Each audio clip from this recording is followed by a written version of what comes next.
Так, бәріне сәлем, сіздермен бірге Пірімбетов Ақжол. Біз дәл қазір Артхаус театр кино мектебінің сұрақтарына жауап беретін боламыз. Кеттік па?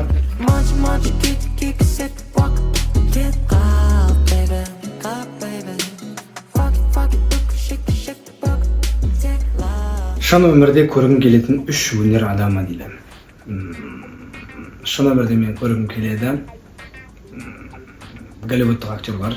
Олардың біреусі Дэниел Дэ-Льюис, суретші ғой примерно. Леонардо Ди Каприо и Брэд Питт. Үш адамды көргім келеді. Ол актерлардан, әншілерден бөлек. 15 жастағы адамға міндетті түрде оқу керек кітап. Енді ол 15 жаста я бы посоветовал Абайдың қара сөздерін.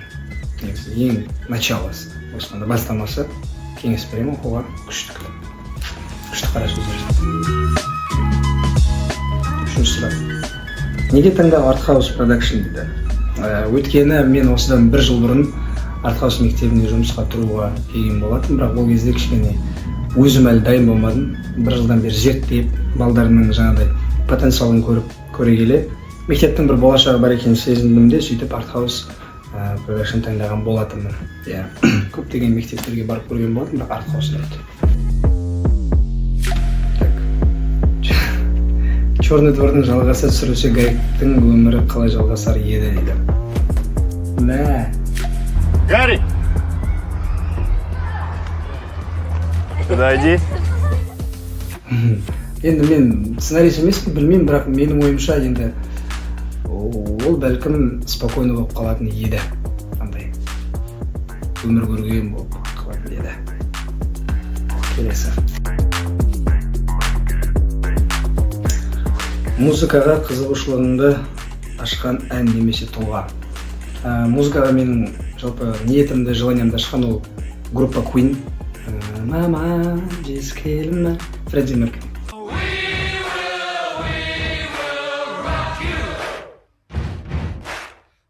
Осы әнші керемет.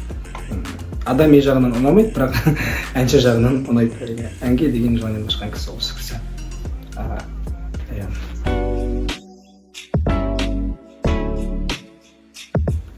Ең үздік сусын дейді. Ең үздік сусын қара су. Шөліңді қандыратын сол. Албай негізі пико палпен ұнайды. Апельсиновый соктар ұнайды. Кейде гранат.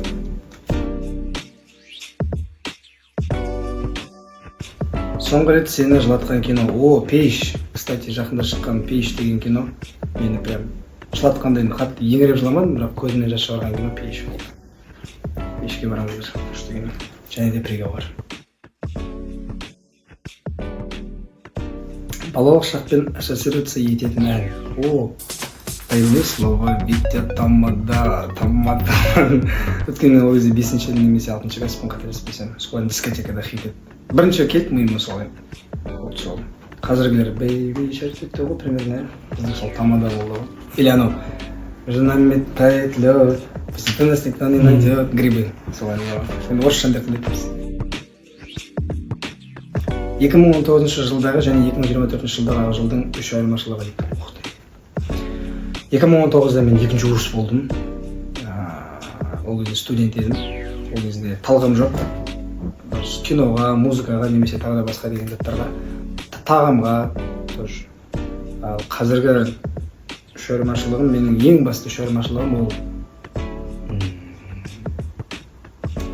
дұрыс талғам, киноға деген, бір театрға деген дұрыс көзқарас, және де сенімділік. Үш айырмашылық. TikTok немесе Instagram дейді. Инстаграм интересно. Өткені TikTok, қазір Инстаграм шақтап қойды. Да, Инстаграм дейді, TikTok шақтап қойды. Шын ғой.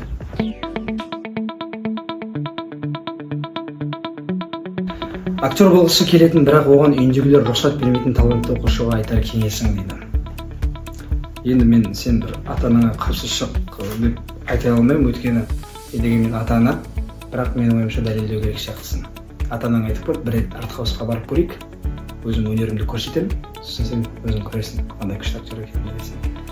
сендіру керек, дәлелдеу керек.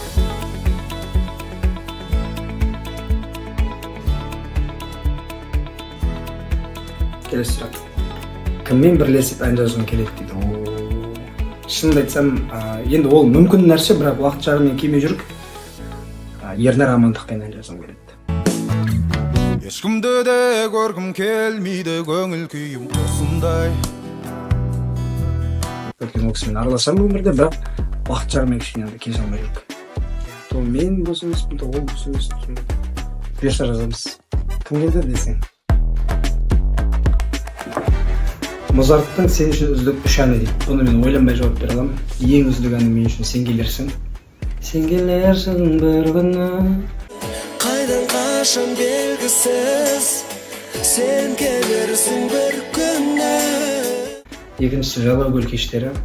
Дербеді. Монтаж болады примерно.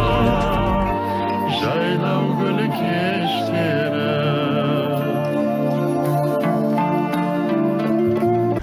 Одан кейін үшінші маған топ әні, анау күзгі бақ бар ғой. Күзгі бақ дегендер. Аяулы арманның ақты сөзі, ағып қанатын қақты сезім.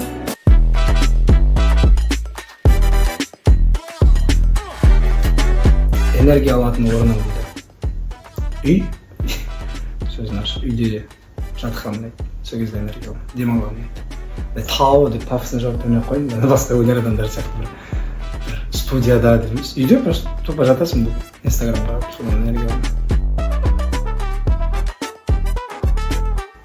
Әрбір адам көруі тиіс 3 кино дейді. Так. Список Шиндлера міндетті түрде көру керексіңдер. Екіншісі Зеленая книга. Міндетті түрде. Үшіншіден Мальчик в полосатом пижаме. Вот осы 3 киноны біздің кеңес береміз.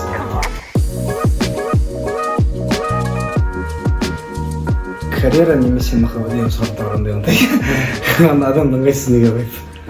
Карьера немесе махаббат дейді. Карьераға деген махаббат дейікші. Қалай кетті? Карьераға деген махаббат.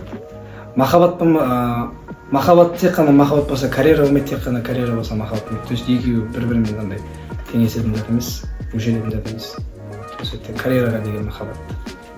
Карьераң жақсы болса махаббат.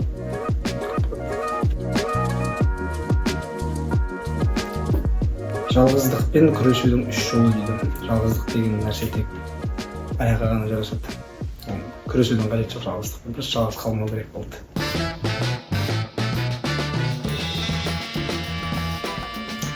Сен үшін үздік анекдот дейді. Мен анекдот білмеймін. Мен үшін үздік анекдот жоқ өмірде. Баяғы анау Петка дейтіндер бар еді ғой, бала кезде. Солар шығар, бірақ мен нақты анекдот білмеймін. Сұрақтар күштеген болды.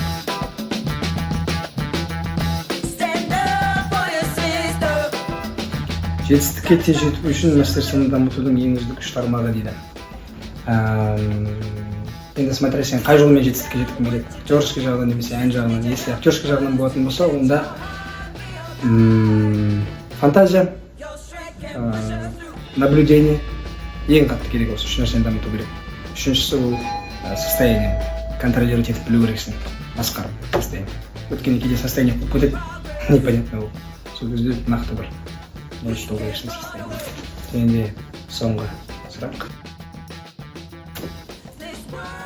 Қазіргі таңда қайдасың? Қазіргі таңда Art House Production-ден. Достар, келіңіздер, бірге дамайық, Қазақстанның үздік актерларын шығарайық бірге. Құдай қаласа. Келіңіздер.